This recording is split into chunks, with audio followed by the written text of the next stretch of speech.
प्यारे विद्यार्थियों, मैं हूं जितेंद्र शेरावत। आज के लेक्चर में हेलो एल्केन्स, हेलो एरीन्स का बचा हुआ पार्ट हम डिस्कस कर लेंगे। इतना देखो, वीडियो लेक्चर्स को मैंने कुछ ऐसे मैनेज किया है जिसमें थियोरेटिकल वो पार्ट आ जाए जिससे हमें एनसीईआरटी असाइनमेंट्स या बोर्ड असाइनमेंट्स सॉल्व करने हैं। हेलो एल्केन्स, हेलो एरीन्स पे अगर हम एक लेक्चर प्रोवाइड करें तो इस पे बहुत ज्यादा लिखवाया जा सकता है, लेकिन जितना ही कंटेंट है, कंटेंट को कुछ ऐसे मैनेज किया गया है ताकि आपको बोरियत महसूस ना हो।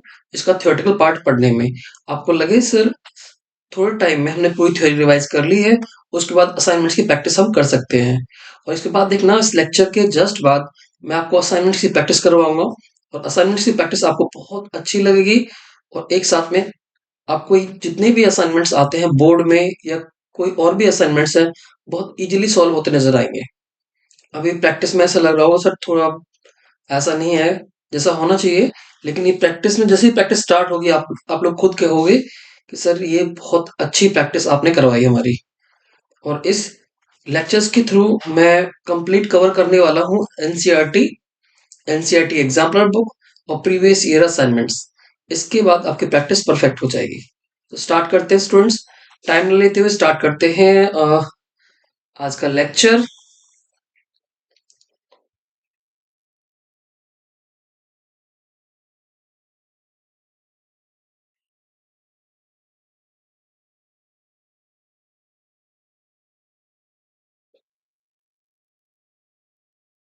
केमिकल रिएक्शंस में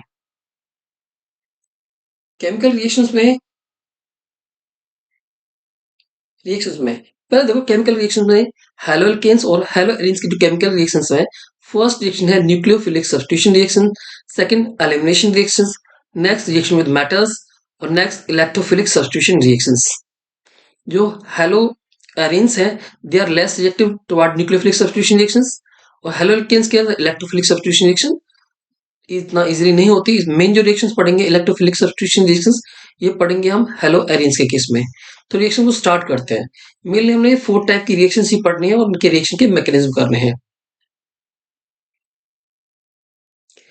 न्यूक्लियोफिलिक सब्स्टिट्यूशन रिएक्शंस में न्यूक्लियोफिलिक सब्स्टिट्यूशन रिएक्शंस 2 टाइप की होंगी जो हम पढ़ने जा रहे हैं। न्यूक्लियोफिलिक सब्स्टिट्यूशन रिएक्शंस ये मेनली 2 टाइप्स की होंगी। एक होगा SN1, दूसरी कहलाएगी SN2। SN1 SN1 unimolecular nucleophilic substitution reactions, SN2 biomolecular nucleophilic substitution reactions. Start करते हैं SN1 से। SN1 में रिएक्शन हमें न्यूक्लियोफाइल से सब्स्टिट्यूट करना है। न्यूक्लियोफाइल क्या होते हैं? न्यूक्लियोफाइल क्या होंगे? न्यूक्लियोफाइल क्या होंगे? न्यूक्लियोफाइल इलेक्ट्रॉन रिच स्पीसीज होंगे, इलेक्ट्रॉन रिच, इनके पास इलेक्ट्रॉन ज्यादा होंगे। ठीक है, न्यूक्लियस लविंग होंगे, यानी पॉजिटिव चार्ज को लाइक करेंगे। तो हम हमें पता है साइंस में एक रूल है, नेगेटिव चार्ज पॉजिटिव चार्ज को लाइक करता है, तो उन्हें कहेंगे न्यूक्लियोफाइल। मींस इलेक्ट्रॉन रिच होंगे इलेक्ट्रॉन रिच। सब्स्टिट्यूशन करना, इसका मतलब क्या होगा? NaOH के अंदर न्यूक्लियोफाइल क्या होगा? Na positive OH negative. तो जो OH नेगेटिव है ये क्या है? न्यूक्लियोफाइल है। अब ये Br को यहां से हटा करके, ये Br क्या है? लिविंग ग्रुप है, लीव करने वाला ग्रुप है। ये लीव करेगा, तब इसके प्लेस पे हम क्या कर देंगे? न्यूक्लियोफाइल को सब्स्टिट्यूट कर देंगे। तो Br यहां से निकलेगा, OH यहां जुड़ जाएगा। सो Br नेगेटिव इसमें से निकल जाएगा, OH जुड़ जाएगा। तो इसे बोलते हैं न्यूक्लियोफिलिक सब्स्टिट्यूशन। सब्स्टिट्यूशन का मतलब ये होता है एक को हटाओ दूसरे को जोड़ दो। तो हमने OH को जोड़ा और Br को यहाँ से हटा दिया, बस ये रिएक्शन करनी थी। इसे बोलते हैं सब्स्टिट्यूशन रिएक्शंस। ठीक है, सब्स्टिट्यूशन रिएक्शन का मैकेनिज्म और इसके बाद आप सारी चीजें समझ जाओगे। ये जो SN1 रिएक्शन है, SN1 रिएक्शन 2 स्टेप्स में होती है। पहले स्टेप्स में क्या होगा? फर्स्ट स्टेप में बेसिकली इसमें से जो लिविंग ग्रुप है लीव करेगा, लिविंग Br जो है यहाँ से लीव करेगा। जैसे ये इलेक्ट्रॉन लेके जाएगा Br, तो यहाँ से क्या निकल रहा है? यहाँ से निकल रहा है Br नेगेटिव। Br इस बॉन्ड के इलेक्ट्रॉन को लेके जा रहा है। दोनों ये जो बॉन्ड है, इसके इलेक्ट्रॉन दोनों में शेयर थे, कार्बन के भी थे और Br के भी थे। ब्रोमीन लेके जा रहा है, इसका मतलब कार्बन पे क्या आएगा? Positive charge. कार्बन पे आया पॉजिटिव चार्ज, तो ये हो गया ऊपर CH3H, और ये हो गया C2H5। इससे पहले ये जो स्ट्रक्चर है ए, इसमें हमने सभी बॉन्ड को 3D में दिखाया हुआ है। मीन्स इसका जो हाइब्रिडेशन था इस कार्बन का, वो हाइब्रिडेशन था sp3 हाइब्रिडाइज। जैसे यहाँ से Br लेफ्ट कर गया, ठीक है, ये कैसा स्टेप है, ये स्लो स्टेप है, स्टेप होगा स्लो स्टेप। फर्स्ट स्टेप जो है, स्टेप फर्स्ट स्लो स्टेप है, और हमेशा स्लो स्टेप से ही रेट ऑफ रिएक्शन डिसाइड किया जाता है कि रिएक्शन का रेट क्या होगा, रिएक्शन की मॉलिक्यूलरिटी क्या होगी, वो हमेशा स्लो स्टेप से डिसाइड किया जाता है। तो पहले पहले स्टेप में यहाँ से Br निकल गया, Br निकल गया, उसके बाद में जैसे ही ये बॉन्ड के इलेक्ट्रॉन लेके Br जाएगा यहाँ पे, तो कार्बन पे क्या आएगा, पॉजिटिव चार्ज, तो इससे कार्बोकैटायन जनरेट होगा, कार्बोकैटायन। इस कार्बोकैटायन की स्टेबिलिटी से ही पता लगेगा कि रिएक्शन किस ऑर्डर से, रिएक्शन का ऑर्डर क्या होगा। अब देखो नोट करने वाली बात ये है इसमें, इसका जो हाइब्रिडाइजेशन था पहले कार्बन का, वो क्या था, sp3। अब क्या हो चुका है, अब एक कार्बन हो चुका है sp2। अगर इसका हाइब्रिडाइजेशन निकालें तो कार्बन क्या आएगा, sp2 हाइब्रिडाइज, हाइब्रिडाइज। और sp2 हाइब्रिडाइज हमेशा कैसे होते हैं, प्लेनर होते हैं, मीन्स एक प्लेन के अंदर है, ऐसे सभी एक प्लेन के अंदर है। इसमें बॉन्ड को डैश से, वेज से, और ये सॉलिड लाइन से दिखा रखा है। इसका मतलब क्या है, ये बिलो द प्लेन होगा, ये अबव द प्लेन होगा, और दो किसके अंदर होंगे, प्लेन के अंदर होंगे। लेकिन अब ऐसा इसमें बिल्कुल भी नहीं है, इसमें सभी के सभी जो ग्रुप्स है वो किसके अंदर है, प्लेन के अंदर है, सभी प्लेनर के अंदर है। अब इस प्लेन पे ना दो पॉसिबिलिटीज बन जाएंगी न्यूक्लियोफाइल के अटैक करने की। अब ये प्लेनर है, क्योंकि ये मॉलिक्यूल कैसा है, प्लेनर है, मॉलिक्यूल प्लेनर है, तो अब इसमें जो न्यूक्लियोफाइल है दोनों साइड से अटैक कर सकते हैं। न्यूक्लियोफाइल का अटैक ऊपर से भी हो सकता है, फ्रंट साइड से या बैक साइड से, ओ एच नेगेटिव दोनों साइड से अटैक कर सकता है इस कार्बन पे, यहाँ पे, यहाँ से भी अटैक कर सकता है इस पे, और यहाँ से भी अटैक कर सकता है, ठीक है। अगर अटैक करता है बैक साइड से, तो ये इसकी बैक साइड होगी। बैक साइड से अटैक करने के बाद जो कॉन्फ़िगरेशन है वो इन्वर्ट हो जाएगी। इन्वर्ट का मतलब क्या है, इन्वर्जन का मतलब क्या होगा, इन्वर्जन का मतलब ये है, ये जो ग्रुप इस साइड थे, ये दोनों ग्रुप उस साइड बदल जाएंगे, दूसरी साइड पहुंच जाएंगे, ठीक है। ग्रुप कहाँ पहुंच जाएंगे, दूसरी साइड पहुंच जाएंगे।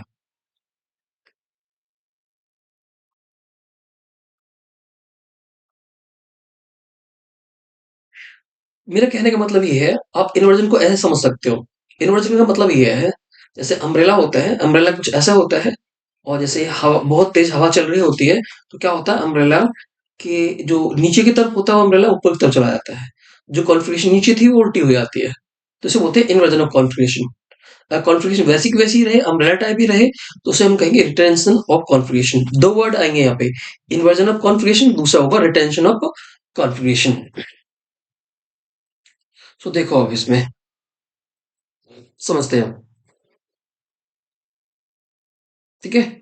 ये अगर ये कॉन्फ़िगरेशन, इसे अम्ब्रेला समझो, ये कॉन्फ़िगरेशन इसी साइड रहे तो रिटेंशन, और ये बदल जाए यानी इस, ये जो ग्रुप है यहाँ से ये इस साइड आ जाए, ये ग्रुप भी इस साइड आ जाए, ये ग्रुप भी इस साइड आ जाए, तो उसे हम कहेंगे इन्वर्जन ऑफ कॉन्फ़िगरेशन। तो रिटेंशन इन्वर्जन दोनों ही पॉसिबल है, और दोनों की पॉसिबिलिटी इसमें क्यों होगी, क्योंकि इसमें जो अटैक है ना न्यूक्लियोफाइल का, वो दोनों साइड से पॉसिबल है, बैक साइड से भी, फ्रंट साइड से, या कह सकते हो अबव द प्लेन और बिलो द प्लेन, दोनों साइड से अटैक पॉसिबल है ओएच ग्रुप का। दोनों की कितनी कितनी चांसेस है, ओएच का बैक साइड से अटैक करने का या ओएच का फ्रंट साइड से अटैक करना, 50-50% चांसेस है। अगर बैक साइड से अटैक करता है तो कॉन्फ़िगरेशन चेंज होगी, कैसे कॉन्फ़िगरेशन चेंज होगी, देखो CH3, ये H उस साइड पहुंच गया, और नीचे कौन सा ग्रुप था, नीचे था C2H5, ओ एच जो है, ओ एच यहाँ पे अटैक करे तो ओ एच यहाँ जुड़ गया, ओ एच जुड़ गया। अब इसको अगर हम कंपेयर करें पहली वाले स्ट्रक्चर से, देखो पहली वाले स्ट्रक्चर से कंपेयर करो, पहले ये ग्रुप, सभी ग्रुप इस साइड थे ना, अब प्रोडक्ट में कहाँ पहुंच गए, प्रोडक्ट में यही ग्रुप दूसरी साइड पहुंच गए, मतलब इन्वर्ट हो गए, उल्टे हो गए। तो इसके लिए हम एक वर्ड यूज करेंगे, इन्वर्जन ऑफ कॉन्फ़िगरेशन। कॉन्फ़िगरेशन जो है टोटली इन्वर्ट हो चुकी है।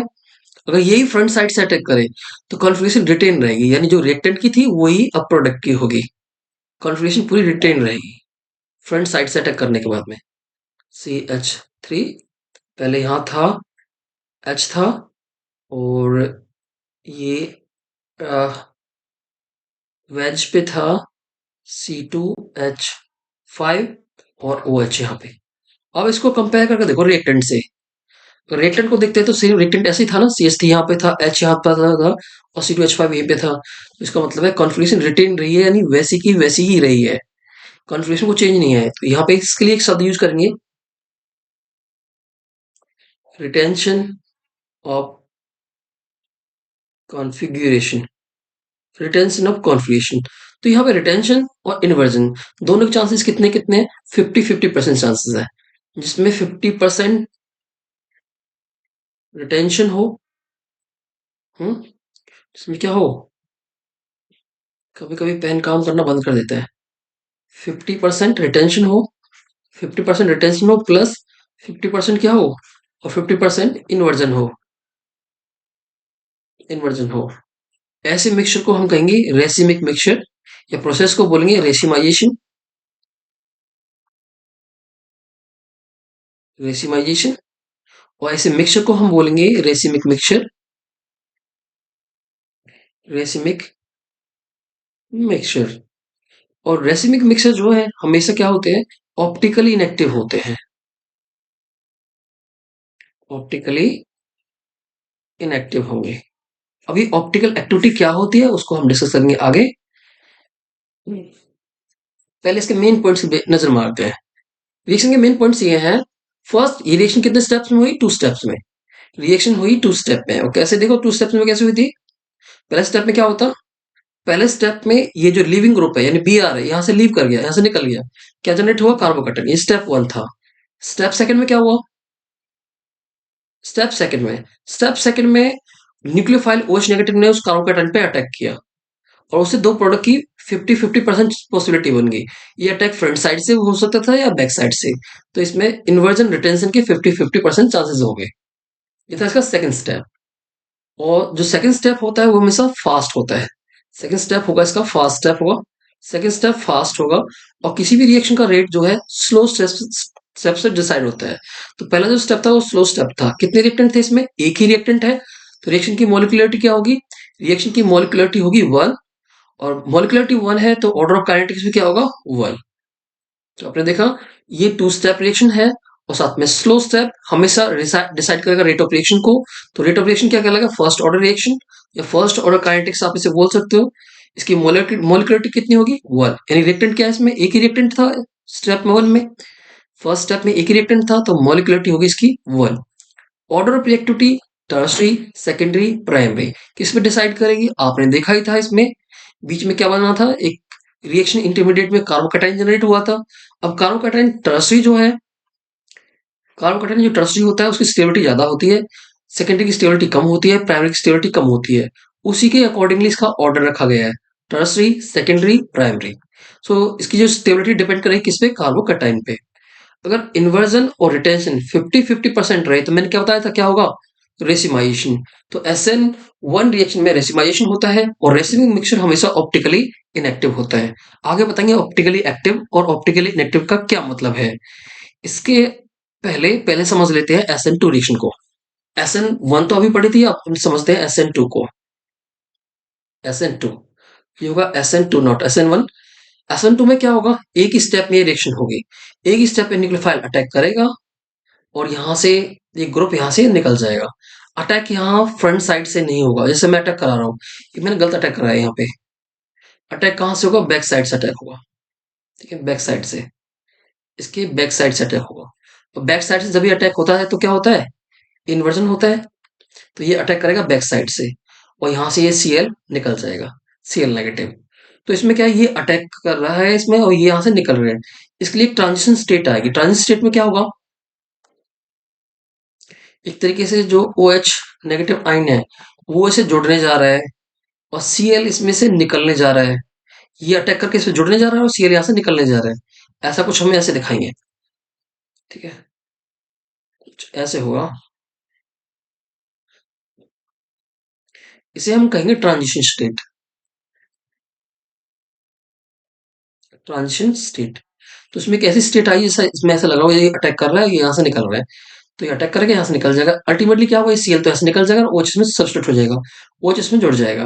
तो क्या बनेगा अभी? ये जो कॉन्फ़िगरेशन जो ऐसे दिखाई दे रही थी आपको इस साइड, ये हाइड्रोजन, तो ये कॉन्फ़िगरेशन बदल जाएगी कुछ। कैसे बदलेगी? इन्वर्ट हो जाएगी यानी उल्टी हो जाएगी कॉन्फ़िगरेशन। ये H यहाँ पे राइट साइड था, यहाँ लेफ्ट साइड में पहुंच गया और ये देखो H दूसरा भी दूसरी साइड पहुंच जाएगा। तो ये क्या होगा? कॉन्फ़िगरेशन अम्ब्रेला की तरह बिल्कुल इन्वर्ट हो चुकी है और Cl निकला, क्या आया? OH group. तो OH ग्रुप यहाँ पे सब्स्टिट्यूट हो गया। तो इसमें क्या हुआ? Inversion inversion of configuration, inversion हुआ, कॉन्फिगरेशन पूरी तरह से इन्वर्ट होगी, उल्टी हो गई है। तो मेन पॉइंट्स क्या होंगे? मेन पॉइंट्स होंगे, एक सिंगल स्टेप रिएक्शन है, एक ही स्टेप में न्यूक्लियोफाइल अटैक करेगा, ये यहां से निकल जाएगा। Second point, molecularity of the reaction, molecularity कितनी, रिएक्टिव इसमें मोलिक्यूल्स कितने होंगे? टू, एक OH नेगेटिव और एक रिएक्टेंट, कितने रिएक्टेंट्स है? टू रिएक्टेंट्स है। सो मोलिकुलरिटी ऑफ रिएक्शन क्या होगी? टू, या हम इसे कह सकते हैं second order kinetic reactions. Order of reaction पूछा जाए तो हम कहेंगे second order kinetic reaction. So order of reactivity जो है वो किस पे डिपेंड करेगी? Order of reactivity just reverse होगी जो एस एन वन के केस में पढ़ी थी हमने, उसके जस्ट रिवर्स होगी। उसमें क्या था? टर्सरी की रिएक्टिविटी सबसे ज्यादा थी, सेकेंडरी की उससे कम थी, प्राइमरी की उससे कम थी, और सी एस थ्री एक्स की जो रिएक्टिविटी है सबसे कम थी, मिथाइल, और उसका ऑर्डर क्या हो गया? ये रिवर्स हो गया। जो ऑर्डर किसमें था? SN1 में पढ़ा था, उसका रिवर्स ऑर्डर हो जाएगा SN2 में, उसका जस्ट रिवर्स ऑर्डर हो जाएगा। अब ये ऑर्डर रिवर्स होने के पीछे रीजन क्या है? अब रीजन समझते हैं, रीजन क्या है। जो रिएक्टिविटी है इसकी वो डिपेंड करेगी स्टेरिक हिंड्रेंस पे। स्टेरिक हिंड्रेंस जो इफेक्ट है ये डिपेंड करता है नंबर ऑफ बल्की ग्रुप से। जितने बड़े ग्रुप होंगे स्टेरिक हिंड्रेंस उतनी ज्यादा होगी, और जितनी ज्यादा स्टेरिक हिंड्रेंस होगी, टर्सरी में क्या होता है? बल्की ग्रुप होते हैं, टर्सरी में क्या होता है? बल्की ग्रुप होते हैं, और बल्की ग्रुप बढ़ने से क्या होगा? स्टेरिक हिंड्रेंस बढ़ेगी, और स्टेरिक हिंड्रेंस इंक्रीज होगी तो क्या होगा? रिएक्टिविटी डिक्रीज हो जाएगी, रिएक्टिविटी डिक्रीज हो जाएगी। इस वजह से ऑर्डर को कुछ ऐसा रखा गया है। और इसमें क्या होगा? Inversion of configuration takes place, inversion of configuration. तो ये थे इसके मेन पॉइंट्स। अब एक दो एग्जांपल लिख लेते हैं, यहाँ पे समझ लेते हैं। देखो मैं एक रिएक्शन कर रहा हूँ, यहाँ पे मैंने लिखा है यहाँ पे CH3Cl, और मैं इसकी रिएक्शन कर रहा हूँ किस साथ में? मैं इसकी रिएक्शन करता हूँ एक्वस NaOH के साथ में। क्या होगा एक्वस NaOH के साथ में? जो OH नेगेटिव न्यूक्लियोफाइल, न्यूक्लियोफाइल तरह वर्क करेगा, अटैक करेगा कार्बन, कार्बन पे Cl यहाँ से निकल जाएगा, तो कंपाउंड क्या बनेगा? CH3OH plus NaCl। ठीक है। अब यही रिएक्शन अगर मैं कर दूं यहां से किसके साथ में? ये रिएक्शन मैं यहां से कर देता हूं एल्कोहलिक KOH, या NaOH ले लो, KOH की जगह NaOH ही ले लेता हूं मैं यहाँ पे, NaOH ही ले लेता हूं यहाँ पे ले लिया NaOH, एल्कोहलिक NaOH। अब क्या करेगा? अब यहाँ पे ये जो रिएक्शन है ऐसे प्रोसीड नहीं होगी। तो ये कौन सी रिएक्शन थी? Nucleophilic substitution reaction. तो यहाँ न्यूक्लियोफिलिक सब्स्टिट्यूशन रिएक्शन नहीं होगी। क्या होगा वो आगे बताएंगे। अब देखो CH3Cl, अगर मैं इससे रिएक्शन कराता हूँ KCN के साथ में, तो न्यूक्लियोफाइल क्या है? K positive CN negative, CN negative attack करेगा, Cl यहाँ से निकल जाएगा। ये अटैक करेगा, Cl यहाँ से निकल जाएगा, ये होगी न्यूक्लियोफिलिक सब्स्टिट्यूशन रिएक्शन। Cl यहाँ से निकल जाएगा, तो कंपाउंड क्या बनेगा? CH3Cn plus KCl। ये किसके एग्जांपल्स हैं? ये सभी न्यूक्लियोफिलिक सब्स्टिट्यूशन रिएक्शन के एग्जांपल है। न्यूक्लियोफाइल यानी नेगेटिव वाले से सब्स्टिट्यूट कर रहे हैं हम। ये कैसा ग्रुप है? लिविंग ग्रुप है, तो यहाँ से लीव करेगा। अब देखो कुछ और भी इंटरेस्टिंग पॉइंट्स बताता हूँ मैं इसमें। CH3Cl, इसकी रिएक्शन कराते हैं हम AgCN के साथ में, AgCN के साथ में। और आप सोच रहे होंगे CN नेगेटिव Ag पॉजिटिव, तो इस रिएक्शन को ऐसे कर देते हैं CH3Cn प्लस AgCl। ये रिएक्शन गलत हो जाएगी। वाई? जो Cn है ये किस टाइप का लिगेंड है, सॉरी किस टाइप का न्यूक्लियोफाइल है? ये होगा ambidentate nucleophile, ambidentate nucleophile.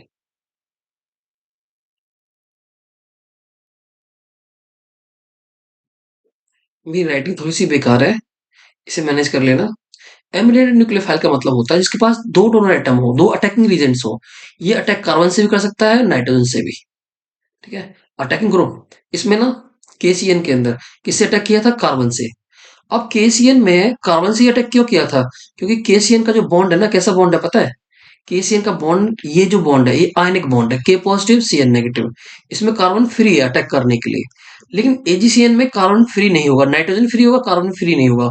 Carbon free क्यों नहीं होगा? क्योंकि AgCN का जो बॉन्ड है ये कौन सा बॉन्ड है? ये है कोवलेंट बॉन्ड, ये है कोवलेंट बॉन्ड। इस वजह से यहाँ पे कार्बन फ्री नहीं है, नाइट्रोजन फ्री है, तो अटैक कौन करेगा? नाइट्रोजन अटैक करेगा, नाइट्रोजन अटैक करेगा यहाँ पे, Cl यहाँ से निकल जाएगा, तो उल्टा जुड़ेगा ये। ऐसे ना जोड़कर कैसे जुड़ेगा? CH3NC, CH3NC उल्टा जुड़ेगा ये।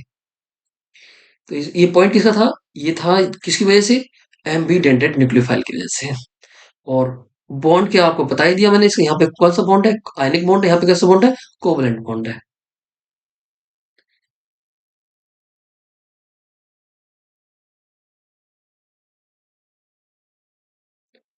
अब रिएक्टिविटी के ऑर्डर पे के बेसिस पे थोड़े से क्वेश्चन ले लेते हैं। ज्यादा असाइनमेंट और डिस्कस नहीं कर पाएंगे क्योंकि थ्योरेटिकल लेक्चर है। बाकी थ्योरी असाइनमेंट्स में ही डील करेंगे। SN2 SN1 दोनों में बताओ SN2 रिएक्शन किस में फास्टर होगी? इसको मैं ए का नाम दे रहा हूँ, इसको मैं बी दे रहा हूँ। किसमें SN2 फास्टर होगी? SN2 में हमें पता है ऑर्डर क्या होता है?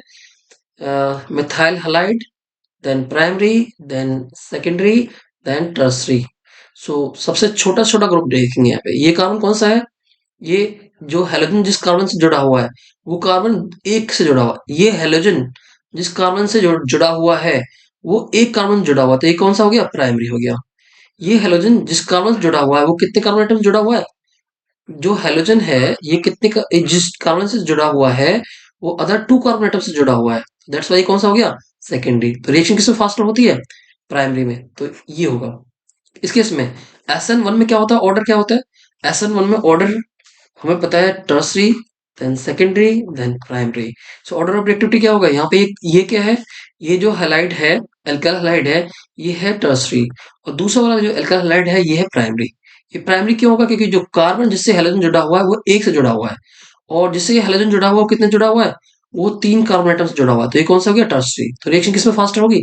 टर्सरी में, SN1 के केस में। तो रिएक्शन इसमें फास्टर होगी। अब इन दोनों में देखते हैं। दोनों में SN2 में किसमें रिएक्शन फास्टर होगी? इस केस में या इस केस में? तो यहाँ पे देखो, अगर हम ये जो है दोनों, ये भी प्राइमरी है और ये भी प्राइमरी है, दोनों एक जैसे दिखाई दे रहे हैं। अब कौन डिसाइड करेगा? Leaving group. जितना बड़ा साइज उतना बेटर लीविंग ग्रुप, और जितना बेटर लीविंग ग्रुप उतनी रिएक्शन फास्टर। ठीक है। बड़ा साइज होने से क्या होगा? ए और बी, और ए और बी। देखो बॉन्ड लेंथ जितना बड़ा साइज होगा बॉन्ड लेंथ बढ़ जाएगी। बॉन्ड लेंथ बढ़ जाएगी तो बॉन्ड को ब्रेक करना आसान हो जाएगा। तो इसका साइज बड़ा है, इस वजह से इसमें रिएक्शन फास्टर होगी। SN2 रिएक्शन इसमें फास्टर होगी।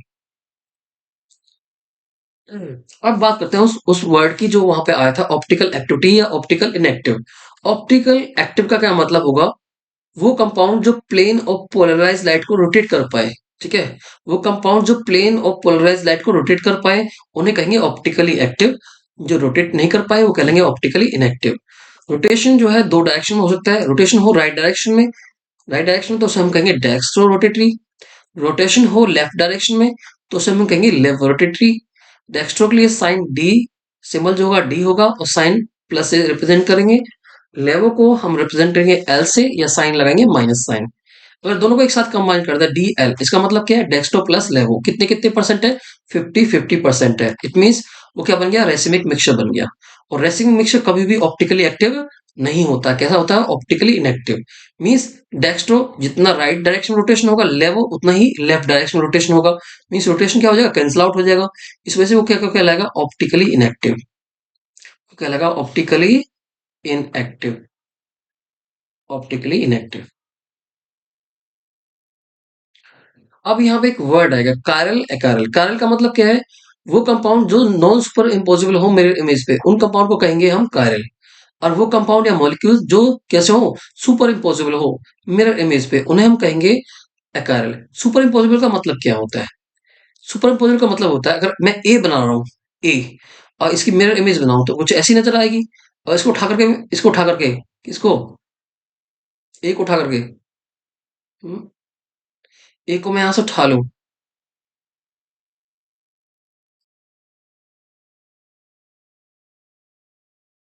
और इसके ऊपर रख दूं तो क्या होगा? कवर कर लिया इसने। ए को उठाकर मैं इसके ऊपर रख दूं तो इसने पूरा कवर कर लिया इसको। जो इसको कवर कर लिया ढक ले उसे कहेंगे सुपर इम्पोजिबल।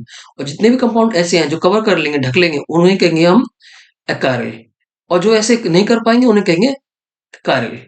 अब देखना अगर हम इसकी मिरर इमेज बनाते हैं, इस वाले की मिरर इमेज बनाते हैं तो मिरर इमेज कुछ ऐसे नजर आएगी। देखो कार्बन ए, ये जो ग्रुप इस साइड है वो इस साइड हो जाएगा, एफ यहाँ आ जाएगा। ये ग्रुप इस साइड थे, ये ग्रुप इस साइड बदल जाएंगे, डी और ए। अगर मैं इस पूरे ग्रुप को उठा के इसके ऊपर रखूं तो आप क्या देखो, आप पाओगे कि इसको अगर मैंने इसके ऊपर उठाकर रख दिया तो इसको कवर नहीं कर पाएगा। डी ग्रुप इस साइड है, डी ग्रुप इस साइड है, तो मैं इसको ढक नहीं पाएगा, कवर नहीं कर पाएगा। ऐसे मॉलिक्यूल्स को हम कहेंगे कायरल। और ये कब पॉसिबल है? जब कार्बन से 4 डिफरेंट ग्रुप जुड़े होंगे। इसकी पॉसिबिलिटी तब होगी 4 कार्बन से 4 डिफरेंट ए बिल्कुल अलग है डी से, डी बिल्कुल अलग है एफ ई से, और एफ क्या है? बिल्कुल अलग है। जैसे कि एक पे हाइड्रोजन जुड़ा हो सपोज, एक पे एच जुड़ा हो, एक पे सी एच जुड़ा हो, एक पे कोई और डिफरेंट ग्रुप जुड़ा हो, ऐसे डिफरेंट ग्रुप जुड़े होने चाहिए। ऐसे कार्बन को हम बोलेंगे कायरल सेंटर, कायरल या एसिमेट्रिक कार्बन, एसिमेट्रिक कार्बन। और वो हमेशा कैसा होता है? हमेशा तो नहीं होता, मैक्सिमम तौर पे क्या होता है? ऑप्टिकली एक्टिव होता है, ऑप्टिकली एक्टिव होता है। बस थ्योरी याद रखना, असाइनमेंट सिखाऊंगा तो बहुत सारे एग्जांपल्स दूंगा मैं इसके साथ के साथ में। अब एक वर्ड आएगा enantiomers, enantiomers, not enantiomers, enantiomers. Enantiomers क्या होते हैं? Non super imposable optically active isomers होते हैं। नॉन सुपर इम्पोजिबल होंगे और ऑप्टिकल आइसोमर्स होंगे। ऑप्टिकल आइसोमर्स का मतलब क्या है? डेस्कटॉप और लेवो दोनों शो करेंगे।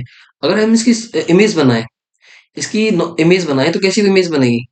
इसकी मिरर इमेज बनाने के बाद कुछ मिरर इमेज ऐसी दिखाई देगी, इसकी उल्टी नजर आएगी। जो ग्रुप इस साइड है वो दूसरी साइड पहुंच जाएंगे, कुछ ऐसे होंगे, एच यहाँ पे, ओ एच यहाँ पे, और कुछ बदल दिया क्या मैंने? हाँ, कुछ गलती कर दी इसमें। आगे देखो, ओ एच यहाँ पे है तो ओ एच यहाँ नजर आएगा, O H. C S T यहाँ तो सी एस टी यहाँ पे नजर आएगा। अब मैं स्ट्रक्चर वन के ऊपर स्ट्रक्चर सेकंड को उठा के रखूं इसके ऊपर, ठीक है, उठा के ऐसे रख देता हूँ, तो क्या इसको कवर कर लेगी? आप कहोगे सर नहीं कवर कर पाएगी। यहाँ देखो, यहाँ पे एच है, यहाँ पे एच है, नहीं है, तो क्या इसको ढक पाएगी स्ट्रक्चर्स? नहीं।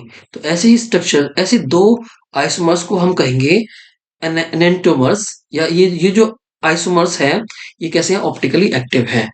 और कैसे हैं? साथ में non super imposable mirror images हैं, एक दूसरे को ढक नहीं पाएंगे। अब इस रिएक्शन को मैं करता हूं यहां से।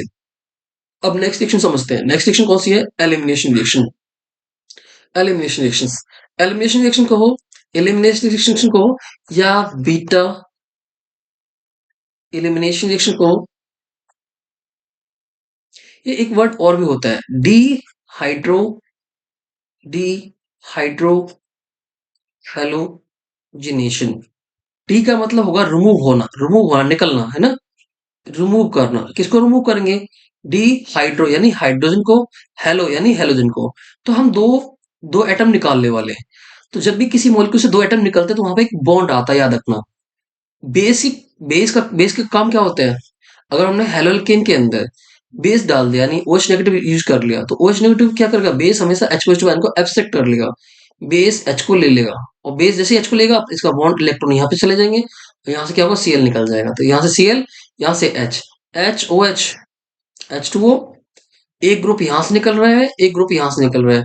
अगर दो ग्रुप जाएंगे तो इनके बीच में क्या आएगा? एक डबल बॉन्ड आ जाएगा, तो यहाँ आ जाएगा डबल बॉन्ड। तो कंपाउंड कुछ वैसा बन जाएगा, CH3 CS double bond CH2। तो किसकी फॉर्मेशन होगी? एल्कीन की फॉर्मेशन होगी। यहाँ एक से हाइड्रोजन गया, एक से हेलोजन, यहाँ, और निकलेगा कहाँ से? बीटा से। अल्फा कौन सा होगा? जहां से हेलोजन, जिसपे हेलोजन जुड़ा होगा, जिस कार्बन पे हेलोजन जुड़ा होगा उस कार्बन कहेंगे अल्फा, उससे अगले को कहेंगे बीटा। और हम हाइड्रोजन हमेशा बीटा से निकलेगा और हेलोजन अल्फा से, दो ग्रुप निकल जाएंगे, यहाँ से हेलोजन, यहाँ से हाइड्रोजन, और यहाँ पे क्या आएगा? Double bond. ये तो बड़े आसानी से कर लिया। पता कंफ्यूजन कब आएगी? जब दो दो बीटा दे रखे हो। तो ये तो अल्फा है, ये कौन सा है? ये भी बीटा है और ये भी बीटा है, दोनों ही बीटा है। अब आप कंफ्यूज होंगे सर अब किस बीटा से हम निकालेंगे? आप दोनों से निकाल कर देख लो, बाकी बाकी की बाद में देखेंगे। और यहाँ से हम हाइड्रोजन निकालते हैं और यहाँ से हेलोजन निकालते हैं, तो यहाँ पे क्या आएगा? डबल बॉन्ड आएगा। तो देखो करके देखते हैं, CH3 CH2 CH2 CH double bond CH2। Suppose अगर इस बीटा से हम हाइड्रोजन निकालते हैं और इस अल्फा से हम हेलोजन निकालते हैं, तो यहाँ पे आएगा डबल बॉन्ड। तो कंपाउंड क्या बनेगा? कंपाउंड बनेगा CH3 CH2, आगे CH double bond CHN CH3। दोनों में से दोनों में से कौन सा एल्कीन ज्यादा स्टेबल है? एक रूल है सैचेफ रूल। इसके अकॉर्डिंग क्या होता है, more substituted alkene is more stable. जो एल्केन यानी कार्बन कार्बन डबल बॉन्ड जितने ज्यादा एल्का ग्रुप से जुड़ा होगा, यहाँ एल्का ग्रुप कितने हैं, एक और ये दो। इसमें एल्का ग्रुप कितने हैं डबल बॉन्ड में, केवल एक ही एल्का ग्रुप है। तो जो मोर सब्स्टिट्यूटेड एल्केन होगा वो मोर स्टेबल होगा, यानी मेजर प्रोडक्ट वही होगा। अब इस रिएक्शन में ध्यान से देखो, मैंने आपको दो रिएक्शन अभी पढ़ाए हैं, एक थी न्यूक्लियोफिलिक सब्स्टिट्यूशन रिएक्शन, दूसरी थी एलिमिनेशन रिएक्शन। तो यहाँ पे बताओ न्यूक्लियोफिलिक सब्स्टिट्यूशन रिएक्शन होगा या एलिमिनेशन रिएक्शन। ये डिपेंड करेगा ग्रुप कैसा है। जो न्यूक्लियोफाइल है अगर बल्कि है, बहुत बड़ा है, ऐसे बल्कि ग्रुप है, तो हमेशा वहां से क्या होगा, एलिमिनेशन रिएक्शन ही होगी। वहां पे क्या होगा, एलिमिनेशन रिएक्शन होगी, एलिमिनेशन रिएक्शन होगी। न्यूक्लियोफाइल ये ऐसा नहीं होगा ये अटैक करे यहाँ पे, यहाँ से बीआर निकल जाए, ऐसा कुछ नहीं होगा। सब्स्टिट्यूशन नहीं होगा, क्या होगा, एलिमिनेशन रिएक्शन। किस पे डिपेंड करेगा, ग्रुप के बल्कनेस पे। ग्रुप बल्की है, स्टेरिक हिंडनेस ज्यादा है, तो यहाँ पे एलिमिनेशन रिएक्शन के चांसेस है। मींस ये जो है बेस, बेस जो है एच लेगा, यहाँ से अल्फा से क्या निकलेगा, अल्फा से निकलेगा हेलोजन, और बीटा से क्या निकल जाएगा, हाइड्रोजन। दो रूप निकल जाएंगे, यहाँ पे क्या आ जाएगा, डबल बॉन्ड। तो कंपाउंड कुछ ऐसे बन जाएगा, CH2 डबल बॉन्ड CH, और नीचे क्या था, CH3। और इस बेस ने, ये बेस की तरह वर्क कर रहा है, न्यूक्लियोफाइल की तरह वर्क नहीं कर रहा है। ये जो बेस है ये H पॉजिटिव आयन ले लेगा, कहां से लेगा, बीटा से। यहाँ से H निकल जाएगा, यहाँ से X, तो यहाँ से निकल गया Br नेगेटिव, और साथ में यहाँ से H किसने ले लिया, इसने, तो ये क्या हो गया, ये हो गया CH3, C, CH3, और CH3, और OH। अब दूसरा एग्जांपल देखो, ये जो है बहुत बल्कि नहीं है, बहुत छोटा ग्रुप है। अब ये बेस की तरह वर्क नहीं करेगा, अब एलिमिनेशन नहीं करेगा, अब करेगा न्यूक्लियोफिलिक सब्स्टिट्यूशन रिएक्शंस। तो यहाँ पे होगी nucleophilic substitution reaction, not elimination. Elimination reaction, elimination reaction नहीं होगी, क्या होगा, न्यूक्लियोफाइल सब्स्टिट्यूट करेगा। और ये किस पे डिपेंड करेगा, ग्रुप कैसा है। अगर ग्रुप बल्कि है, ग्रुप बल्कि है, अगर बड़ा ग्रुप है लाइक दिस, बड़ा ग्रुप है, तो क्या होगा, न्यूक्लियोफाइल की तरह वर्क नहीं करेगा, किस तरह वर्क करेगा, एलिमिनेशन रिएक्शन। एलिमिनेशन रिएक्शन देखने को मिलेगी किस किस में, अगर एक बड़ा ग्रुप है तो।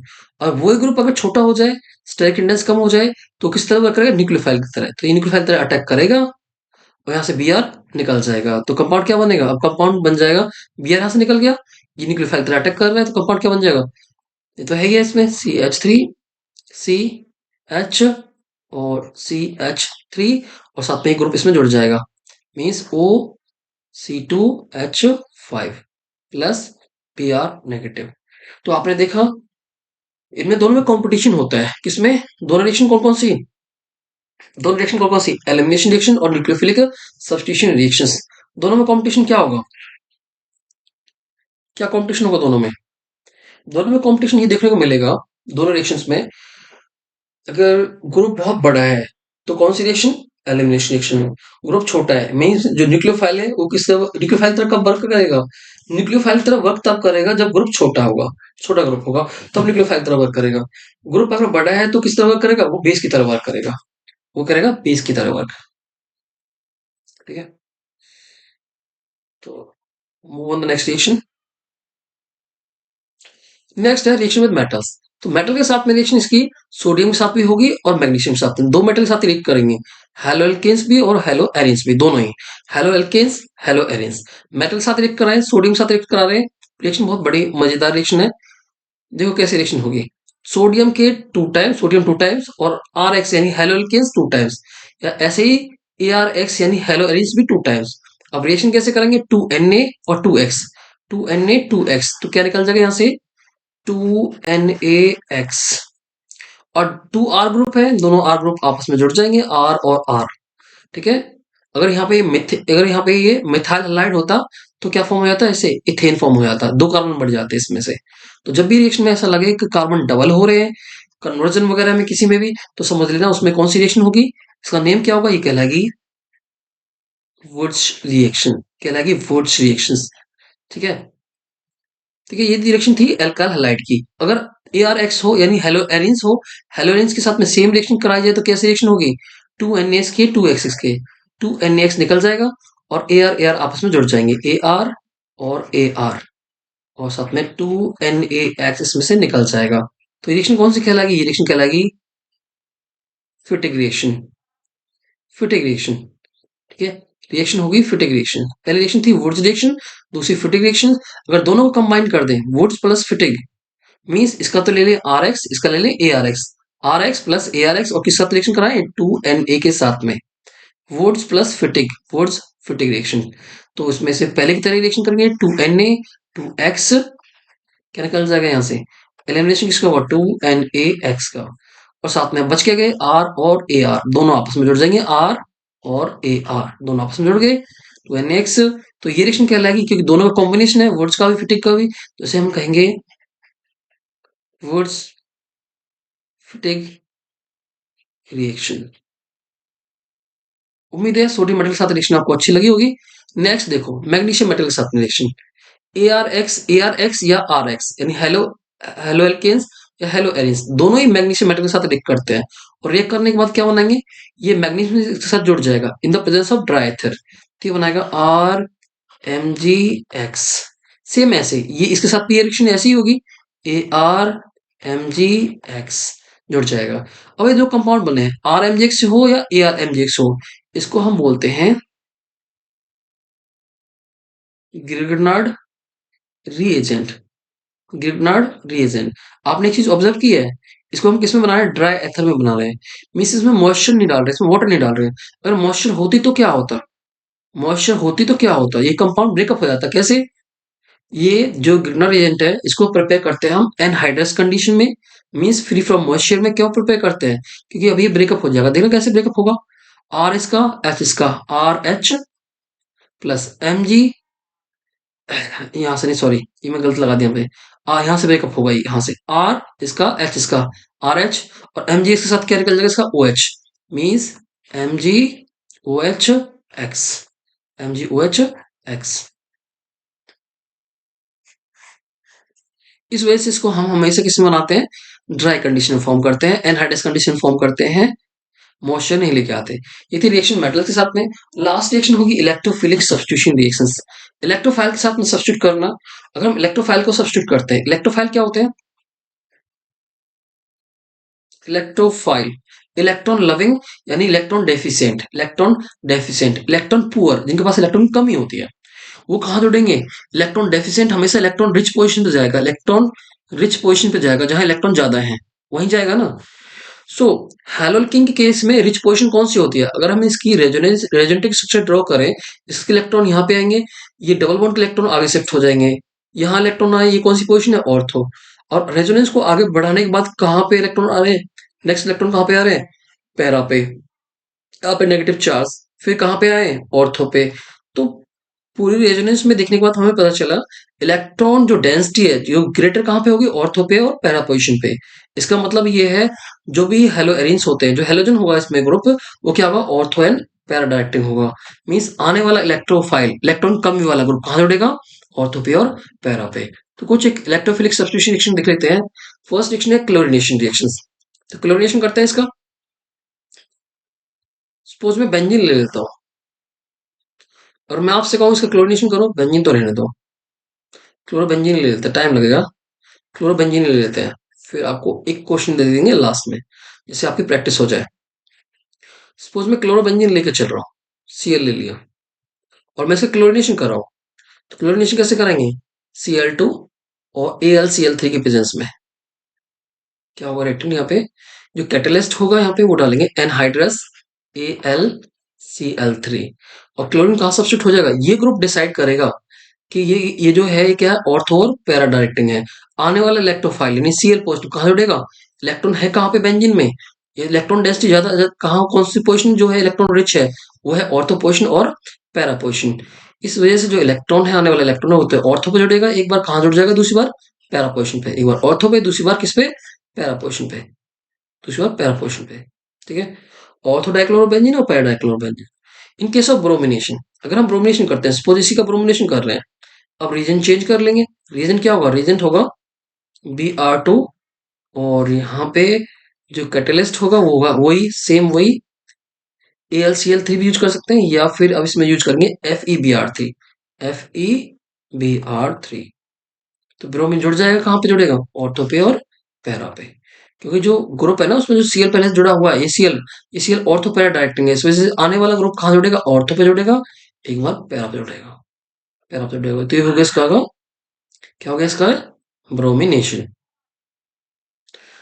क्लोरीनेशन हो गया, ब्रोमिनेशन हो गया। नाइट्रेशन देखो, तो ग्रुप नाइट्रेशन क्या जोड़ता है, NO2 पॉजिटिव, NO2 पॉजिटिव, तो NO2 पॉजिटिव कहाँ जुड़ेगा, इलेक्ट्रॉन की जरूरत है इसको, तो भाई इलेक्ट्रॉन कहाँ मिलेंगे इसको, इलेक्ट्रॉन मिलेंगे इसको ऑर्थो पे और पैरा पे।